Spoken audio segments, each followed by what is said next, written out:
تیسرا کٹورا دیا. جب 3 کٹورے پانی پی لیا تب وہ جا کر کے کہتا ہے حضور آپ نے مجھے نہیں پہچانا, آپ نے مجھے نہیں جانا. امام زین العابدین ہلکی سی تبسم دی اور فرمائے نادان میں تجھے بھول سکتا ہوں, تجھے تو تیرے قدموں کی آہٹ سے پہچان گیا تھا, تو کون ہے؟ کہا جب پہچان گئے تو بتاؤ کون ہو.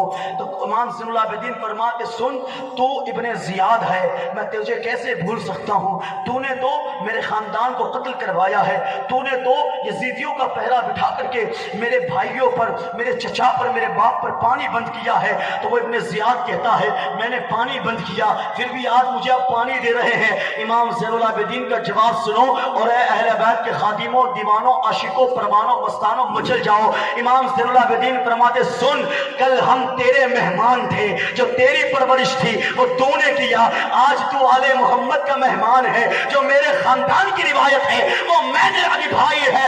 اسی لیے تو شاعر کہتے ہیں رہ کے باتوں میں غریبوں کو کھلانے والے ایسے ہوتے ہیں محمد کے گھرانے والے, رحمت والے آقا کے کریم النفس شہزادے. دعا دشمن کو بھی دینا یہ عادت سیدوں کی ہے. اللہ اکبر کبیرہ. میں عرض کر رہا تھا بلی نے جتنی آواز لگائی اس سے ایک مہمان زیادہ آ گیا. تو سرکار مختوم پاک نے باورچی کو بلایا, جلال بھری نظر ڈالی تو باورچی نے کہا حضور میرا کوئی قصور نہیں ہے, بلی نے جتنی آواز لگائی تھی میں نے تو اتنی روٹیاں پکائی. تو سرکار مختوم پاک نے اس بلی کو دیکھا. یہ اللہ والے لوگ کہتے ہیں تم سرکار سلیم اللہ کا دامن پکڑ کر کے کیوں چل رہے ہو؟ لوگ کہتے ہیں جب حضرت صاحب آپ کے پیچھے پیچھے کیوں چلتے ہو؟ میں نے کہا تم پیچھے نہ چلے تو حافظ ہو کر بھی ذلیل ہو گئے, اور اگر ایک طوطا پیچھے چل گیا شاہ عالم کے تو سرکار شاہ عالم نے طوطے کو حافظ قرآن بنا دیا. ولیوں کے پیچھے چلنے میں کیا ملتا ہے؟ نادان تم جان کیسے سکتے ہو, تمہیں معلوم کیسے ہے؟ سرکار مختوم پاک نے ایک نظر ڈالی, بلی نے چکر لگایا اور ایک انسان جو مہمان آیا تھا اس کی گود میں جا کر کے بیٹھ گئی. سرکار مختوم پاک نے فرمایا بتا تو کون ہے, تو مسلمان نہیں ہے. وہ آیا اور مختوم پاک کے قدموں کو پکڑ کر عرض کرتا ہے حضور میں نے بڑے بڑے لوگوں کو گمراہ کر دیا مسلمانوں والا لبادہ پہن کر کے, مگر کہیں میں بے نقاب نہ ہوا. حضور آپ کے ہاتھ پر کلمہ پڑھنے کو جی چاہتا ہے اور آپ کا غلام بننے کو دل چاہتا ہے. کہا کیوں؟ کہا لوگ پہچان نہیں پائے اور یہاں آیا تو آپ نے نہیں, آپ کی بلی نے مجھے پہچان لیا میں کون ہوں. تو دنیا جب مختوم پاک کی بلی کا جواب نہیں لا سکی تو میرے مختوم کے بیٹے میرے مدنی کا جواب دنیا کیسے لا سکتی ہے, میرے مرشد کا جواب دنیا کیسے لا سکتی ہے. بات بہت آگے ہے, میں کرنا نہیں چاہتا ہوں, روایتیں بڑی جو ہے کہ طویل ہے, میں دوہرانا نہیں چاہتا ہوں, بس یہ کہہ کے گزر جاؤں گا کہ اشرفی ناز کر تو اشرف پر, اشرفی ناز کر تو اشرف پر, کون پاتا ہے خاندان ایسا, کون پاتا ہے خاندان ایسا. اور سرکار سلیم اللہ کی چوکھٹ پر غلاموں کے ہزاروں سلام ہو, اس لیے کہ آپ آئے تو ہمیں غوث پاک کے در کا پتہ ملا, آپ آئے تو سرکار رفاعی سے, سرکار رفاعی کی ذات سے ہم آشنا ہوئے. شاعر کہتے ہیں ابر رحمت ان کی مرکز پر گوہر باری کرے, ابر رحمت ان کی مرکز پر گوہر باری کرے, حشر تک شام کریمی ناز برداری کرے کہ محمد سے وفا تو نے تو ہم تیرے ہیں. یہ جہاں چیز ہے کیا لوح و قلم تیرے ہیں, محمد کی محبت دین حق کی شرط اول ہے. اگر ہو اسی میں کچھ خامی تو پھر سب کچھ نامکمل ہے. واخر دعوانا الحمدللہ رب العالمین الا البلاغ المبین. السلام علیکم.